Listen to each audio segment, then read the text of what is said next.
Hotep, I'm well. You are the president of the Mid-Atlantic region for ASCAC. Tell us what ASCAC is and share your mission statement with us. Okay, ASCAC is an acronym for the Association for the Study of Classical African Civilizations. ASCAC and is a study group organization.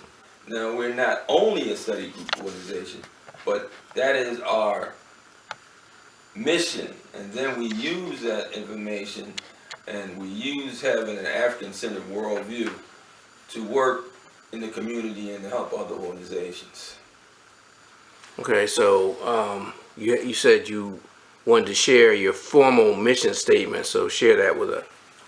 Okay, I'm going to share actually the formal purpose. And that is the Association for the Study of Classical African Civilizations provides a body of knowledge that continuously constructs or contributes to the rescue, restoration, and reconstruction of African history and culture. Our purpose is to promote the study of African civilizations for the development of an African worldview. Our aim is to build African-centered study groups and to strengthen existing institutions. Our goal is to provide excellence in all dimensions of our association. Our strategy is to use our accumulated knowledge for the liberation of African people wherever they may be. Our commitment is to the truth. Our commitment is to the truth.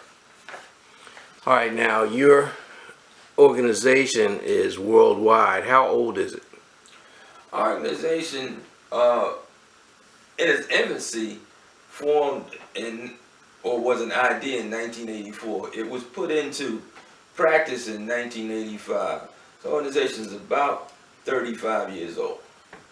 All right, now you're having a conference coming to the city of Philadelphia in March of this year, 2018. Tell us about that.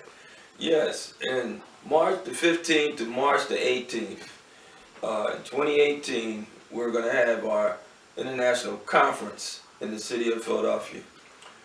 We have an international conference every year, and it's generally in one of our regions. The Mid-Atlantic region, which I'm the president of, is sponsoring or hosting the international conference this year, and it will be in Philadelphia.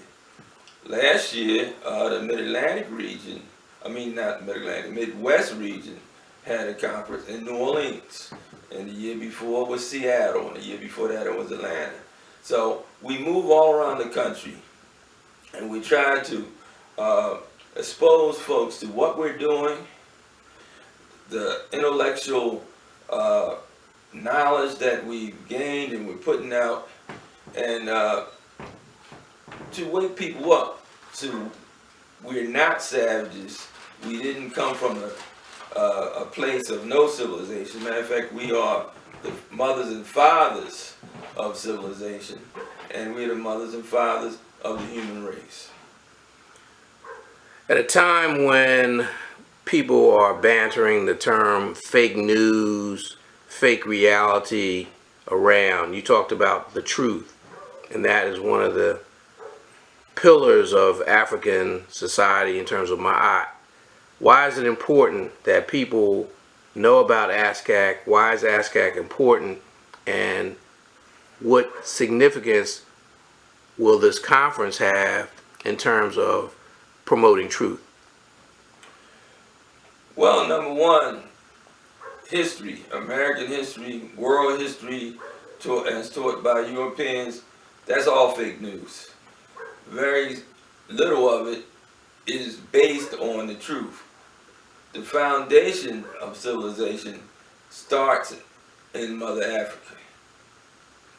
And that has been proven beyond a doubt at this point, because they used to try to, and by used to I mean the intellectuals in the European world used to try to include Egypt as a part of their history.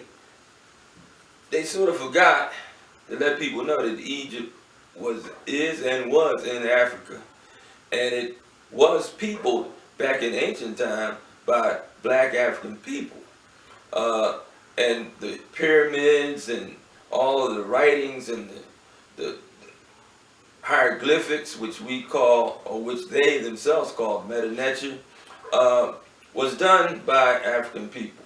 So their statement that we were savages and barbarians, and that's why they needed to civilize us, that slavery was good for us, because it took us out of a dark mental state, a dark physical state. We were cannibals and barbarians and savages. That's all untrue. Well, there are those and Afrocentric psychologists and philosophers who say that untruth is merely the European projecting their own history, their own inadequacies, their own sense of inferiority on other people, because they can't match the greatness and the quantitative brilliance of ancient African accomplishments. When people are scuffling, trying to make it from day to day in an economy that for some people is booming, but for many other people is stagnant, what's the significance of this information? In other words, people might say, okay, that's all well and good, but how is that going to put food on my table?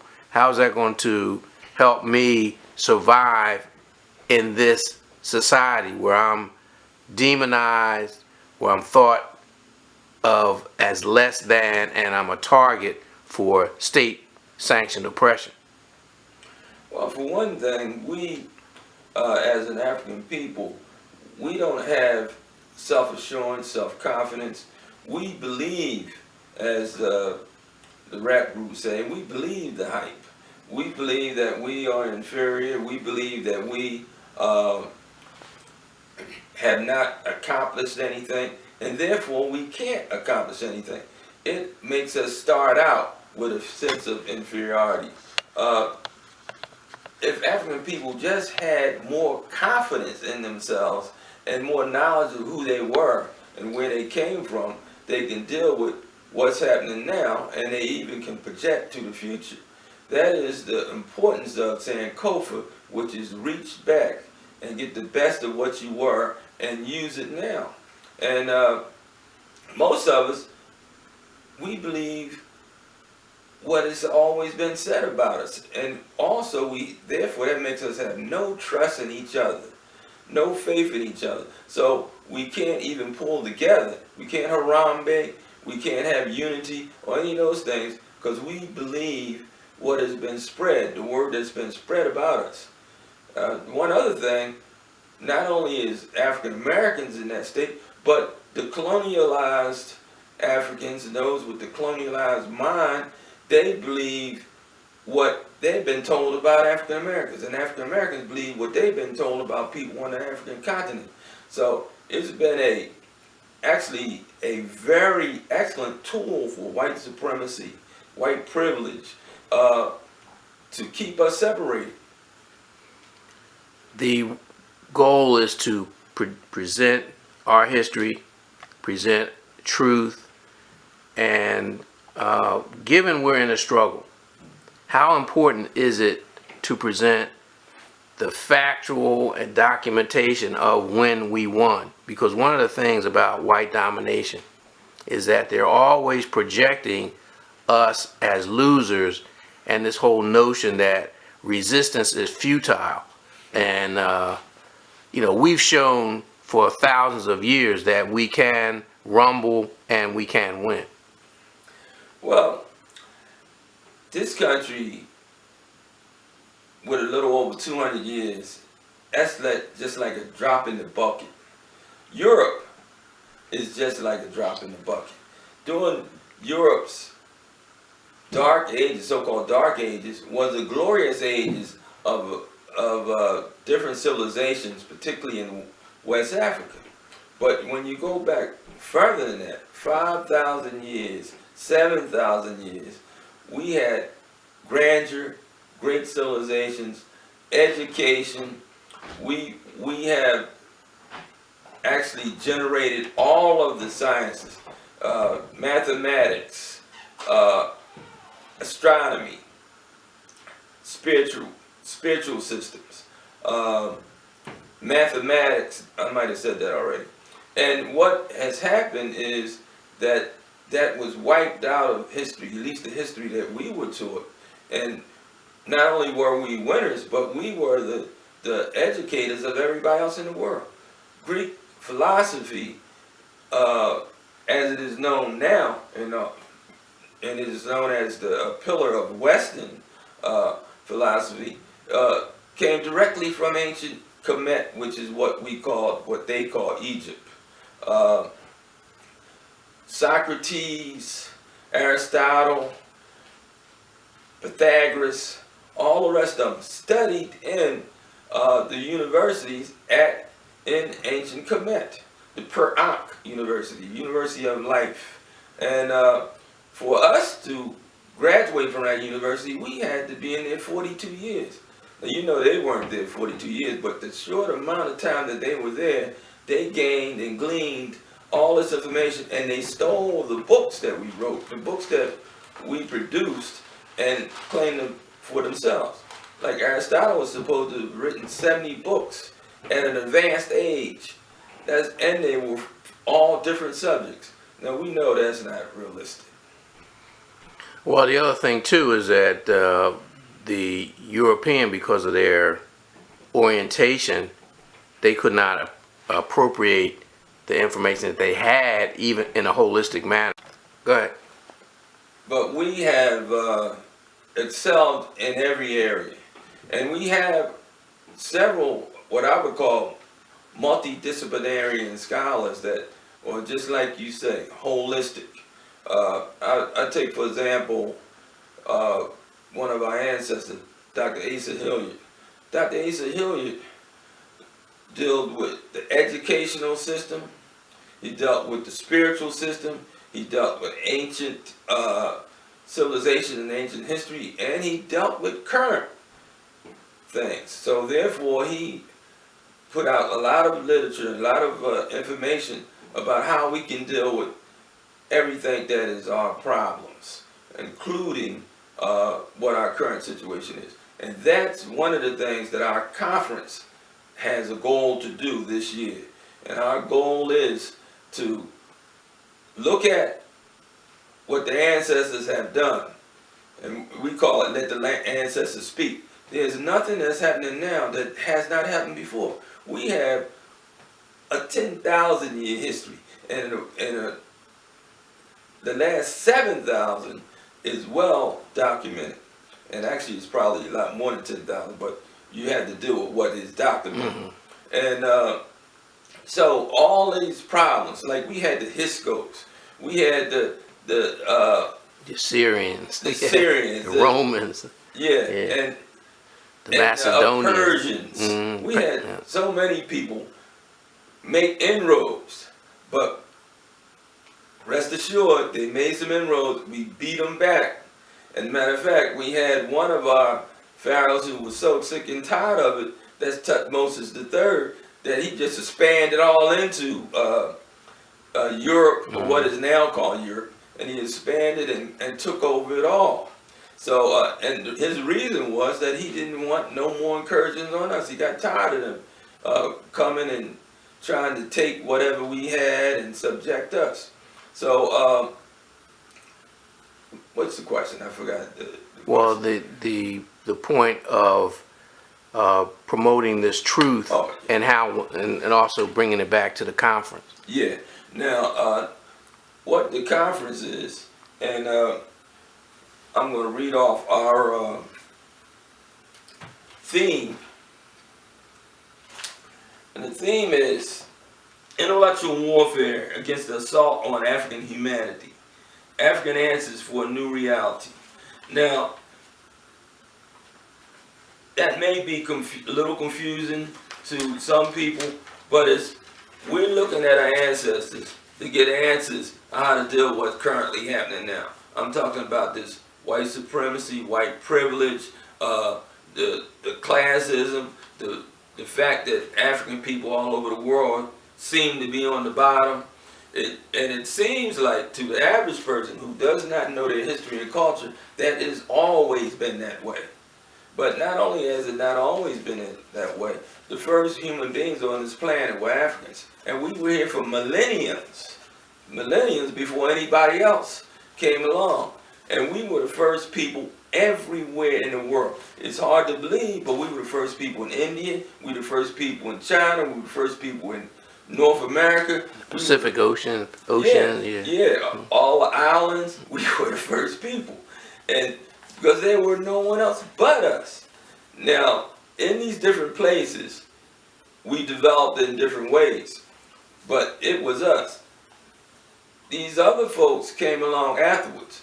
Matter of fact, if you do an archaeological or research, you would find out that there's 5 stages of man.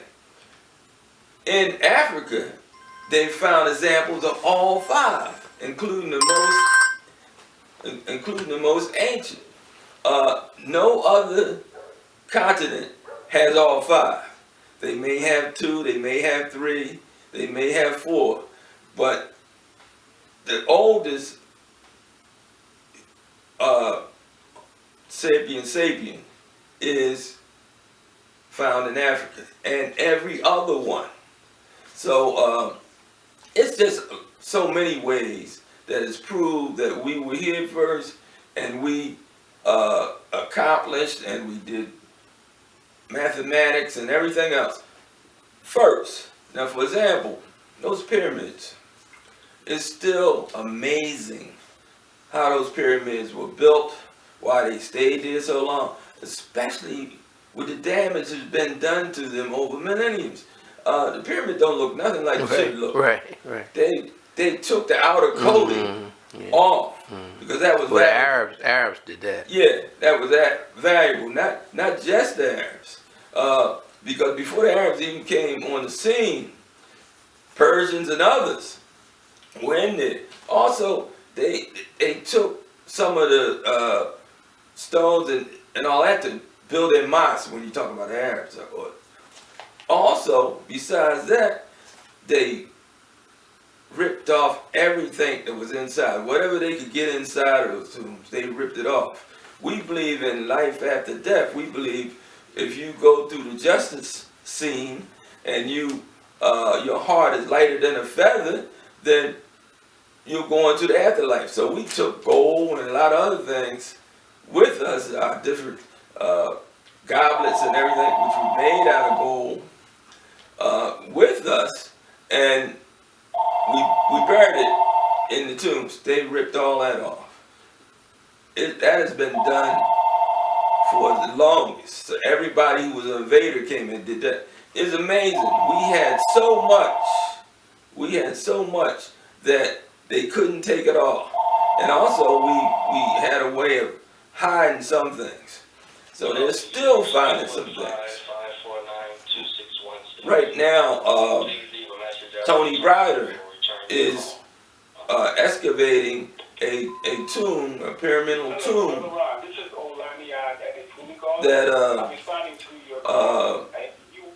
they found in Kemet, and a lot of it was gone, but he still found enough, to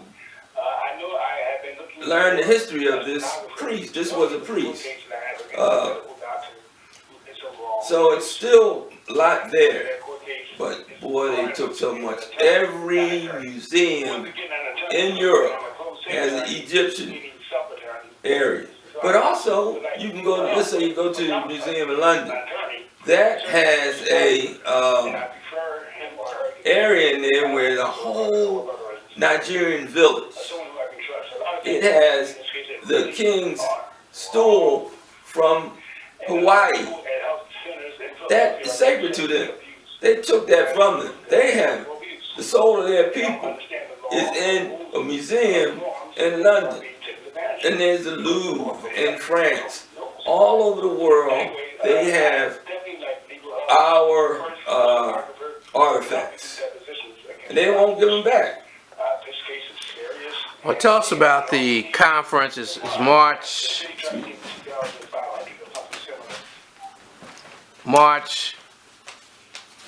15th to the 18th in Philadelphia. Where's it going to be located? It's going to be located at Community College, which is at 17th and Spring Garden. It's going to be located at the Winnett Building, which is the Student Activities Building. The whole thing will be included in there, with the exception of the last day.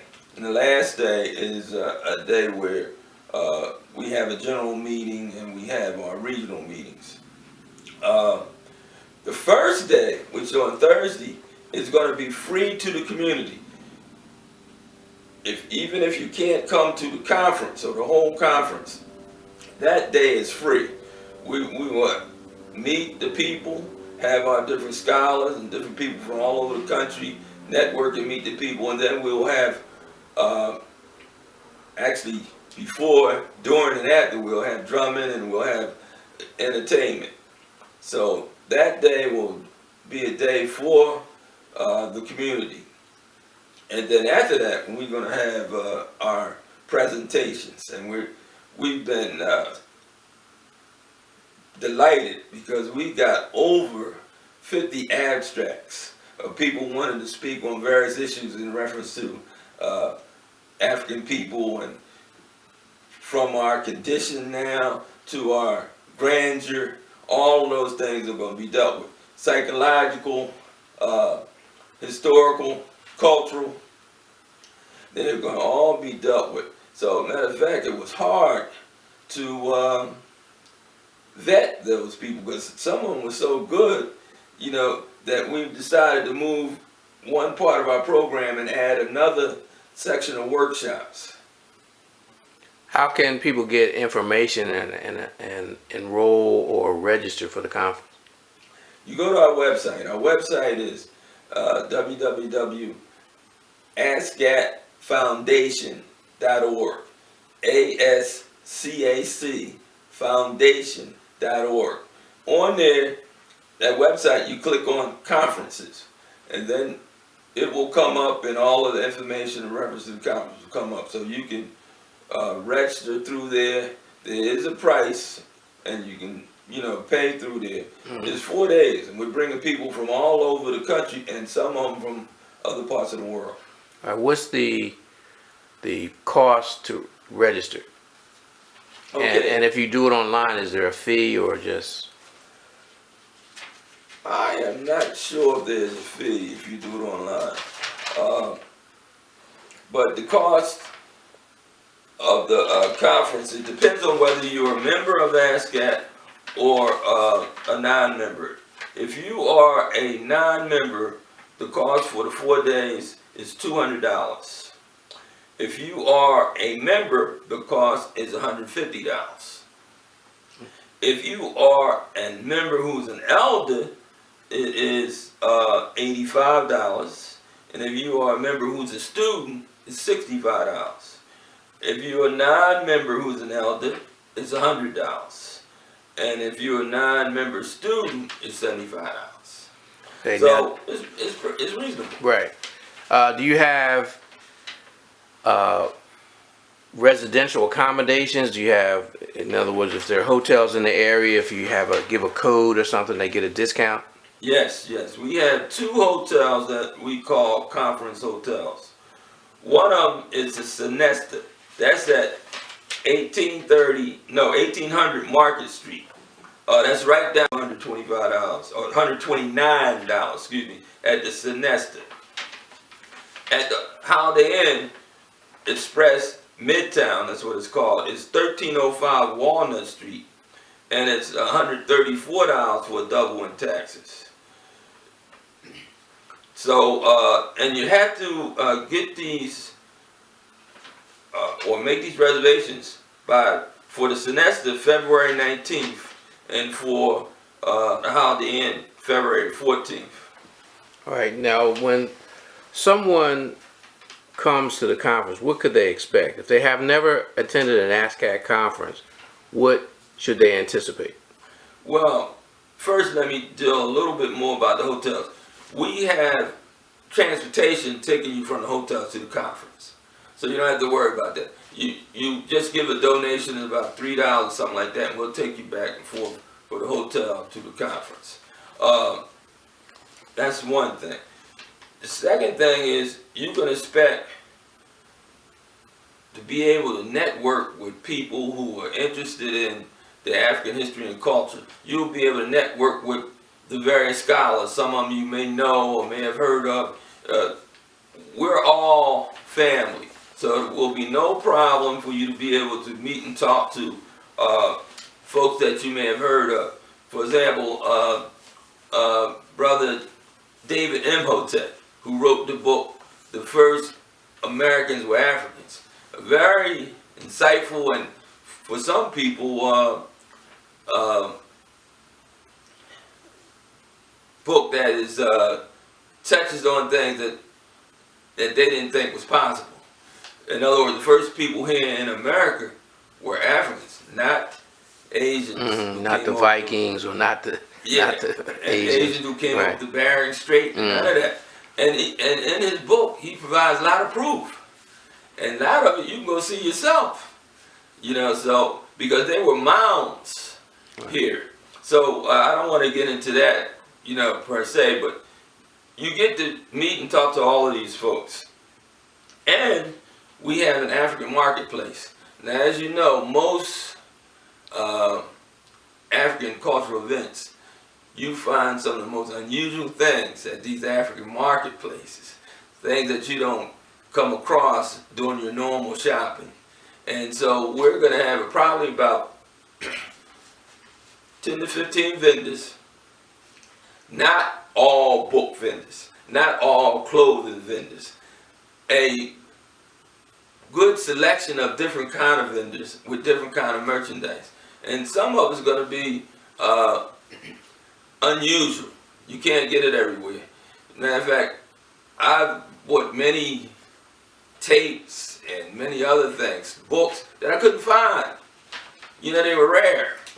And for example, Dr. Bobby Wright, who was the first president of the Black Psychiatrist Organization. He was the first president. You know, I found a couple lectures by him that he did in 1980. You know, and they were very good, very interesting. And, you know, if you go on Amazon, you can't get it. You go on any of the normal places, you can't get it. So we're going to have an African marketplace. We're going to have drumming. We're going to have African dance. But when we get down to the meat of the conference, you'll have a choice of going to various workshops. We have 4 commissions: Spiritual Commission, Research Commission, Educational Commission, and the Creative Production Commission. And we will have workshops in each of those areas every time we have workshops. And then throughout the day we'll have plenaries. In a plenary is one person or 2 people speaking for, let's say, an hour to the whole group. When there's a workshop, you pick which workshop you want to go to, and there's going to be 3 others happening simultaneously, and you can't go to them. Yeah, that leads me to my next question. Will you have recordings of the workshops? Because you can't be, you know, at least we haven't made it for the masses where we can be in more than one place at a time. But will there be they don't use tapes anymore, but will there be CDs or Brother YouTube type videos? Brother Rivers of Rivers Duplication will be, and it might be MP3s, but he will be doing whatever the latest is and recording everything. He traditionally records everything, every workshop, every plenary. So, and there's been many years that I bought them. I was there, but I still bought them. because number one, like you said, you can't see all the workshops. Number two, maybe you can, or maybe our audience can, but you can't remember everything you see if you were in a workshop. Right. You know, a lot of times you want to hear it or play it back. You know, different things like other sources are mentioned. A lot of things. Plus, you might want to share it with family, friends. You know, your group. Right. Yeah. When you talk about scholars, do you have a list of some that who are committed to attend this year's conference? I can run several of them right off of my head. One of them is Dr. Leonard Jeffries and his wife, Dr. Rosalind Jeffries. And she and they are entities in of themselves. But they were founders of ASCAC. Right? Yeah, they are some of the original founders of ASCAC. Matter of fact, the original directors of ASCAC was Dr. Leonard Jeffries, Dr. Jacob Carruthers, Dr. John Henry Clark, Dr. Yusef Ben Yakinen, Dr. Malana Karanga. And only two of the founders are still alive now. That's Dr. Jeffries and Dr. Malana. Dr. Malana has stepped away for a moment. We still praise him and love him because he's one of our original founders. But Dr. Jeffries is the last one that's active in ASCAC right now. There are other people who are founding members, but these were the founding directors, the people who inspired ASCAC to come to being. What's the advantage of someone joining ASCAC? Well, there's several advantages. The obvious advantage, whatever we have, you get a discount. So we not only have the national conferences, but we have regional conferences. The Mid-Atlantic region didn't have one this year because we're sponsoring the national. But last year we had one in D.C., and we've had them in Norfolk, and we've had them in Bowie. The reason why we have them all these places is because the Mid-Atlantic region is made up of 5 states and the District of Columbia. We're made up of Pennsylvania, Maryland, Virginia, West Virginia, and Kentucky, and Delaware, 6 states, and the District of Columbia. So we have our conferences in various areas of our region. We've had one in Philadelphia at Kepler Charter School. So the advantage is any region have any event as an ASCAC member, you get a discount. That's one advantage. Another advantage is, I said that we're a study group organization, so if you want to learn about your history and culture, or you just want to re-establish some things that you might have learned and forgotten, or want to see other views on it, you can join our study groups. We have study groups that are for people who basically are just starting out, and we have study groups for people who've been immersed in this history and study for many years. So, and it's just interesting because 2 things happen. One thing is you get to hear someone else's analysis of the same thing that you're looking at, and they're bringing to it their experiences, what has happened to them during their life, their knowledge, their reading, and they may look at things a little different than you. You say, oh boy, I never even thought of it that way. That's another way of looking at things. Another thing, you get to meet and talk to people from all over the country, really, that's interested in the same thing you're interested in. The third thing is most of us feel alone. It's not like everybody tries to learn what the history and culture is and then have an African-centered worldview. So you think you're alone, but when you get into a group of like thinkers, even they don't have to think exactly like you, but their object is learning about or expressing things about the African history and culture, then that is something that is inspiring and it keeps you going. Another thing that ASCAC does, though, because a lot of people say, well, all we do is study. Number one, that's wrong.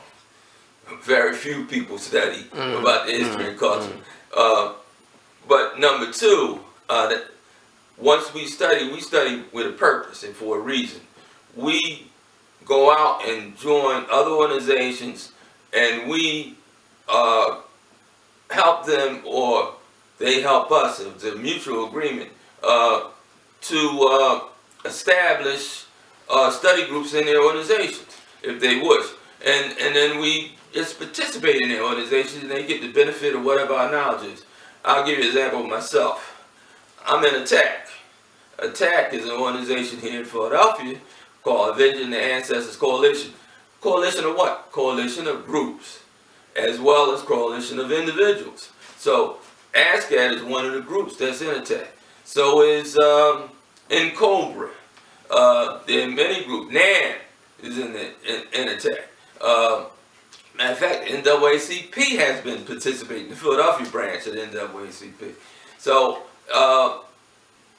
and we have formed a study group in ASCAC because the people wanted one. You know what I mean? Not everybody. ASCAC is a lot of people, and only about 5, but we don't care about that. All we want to do is help to expose the people to our information. I'm in another group called AOL, Academy of Life. It's a food sovereignty group. And, you know, I participate in it, and as everyone else does, I give some information, and I'm a part of it. And I think I'm an unappreciated part, since they asked me to come back many times. So, but I'm not the only one. Right. One of the things that a lot of folks look at our community, and there seems to be an anti-intellectual bent. In other words, sometimes you'll hear the kids say or referring to another young person who is into learning, "Are you trying to be white?"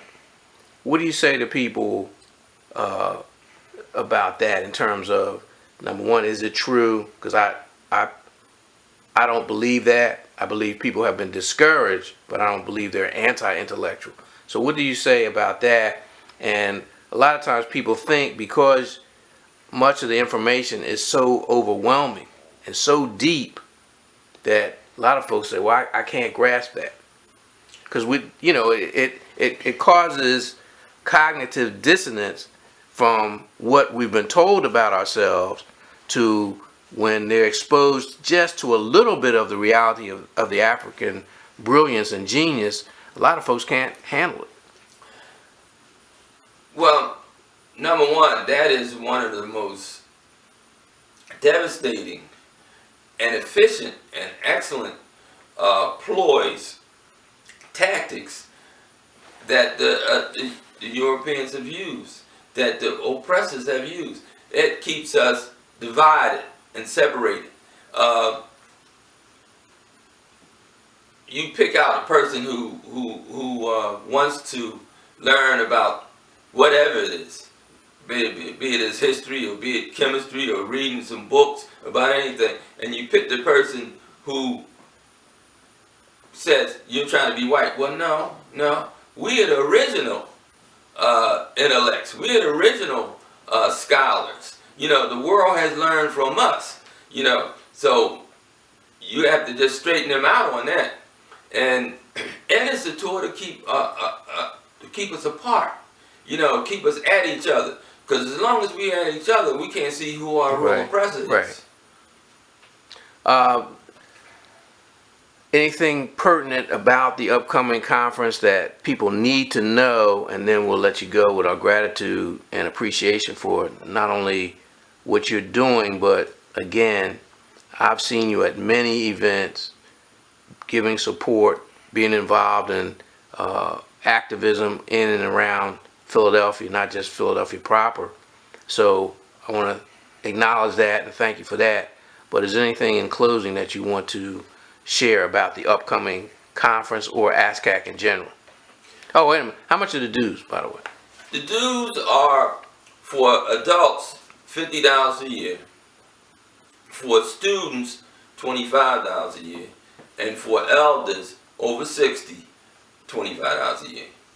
Now these dudes, that's dirt cheap. You know, you just look at a fraternity or sorority, Right, they dudes right, are, right. what? Hundreds of dollars. Hundreds man. of dollars. Yeah. Somebody told me one of them was $600. I said, woo. You know what I mean? And these are all college graduates, so maybe they can afford it. But our number one, I forgot to mention this, our organization is made up of scholars, activists, just everyday people who have a demonstrated interest in African history and culture. So, and we're not just the cream of the crop per se in terms of earning money. So we understand that we have to have our dues Due structure in a way that everybody can afford it. Now, I have met a lot of people said they couldn't afford it, and I said to them, I said, you can't afford less than $5 a month. And in the Mid-Atlantic, we even take increments, if you wish. So, I mean, you spend more than that on chewing gum. So, I don't know what to say about that. Okay. You mentioned a point. Recently, a couple of months ago, the FBI came out and they talked about the black identity, people who have a black identity, and they're lumping us all together as these potential terrorists or these potential antagonists. What do you say about that? Because that's, to me, that says a lot about their mindset and where they're going, that they want to target black people who identify as being black, as opposed to trying to be assimilationists and all that kind of nonsense. Well, that's another ploy. And that's another thing to keep us afraid and to keep us non-active and you know, just keep us off balance. The fact that you recognize that you are of African descent and that's not a bad thing, then that puts you in a position that you can achieve once you realize who you are. So what we had to do is just you know, fight back on that.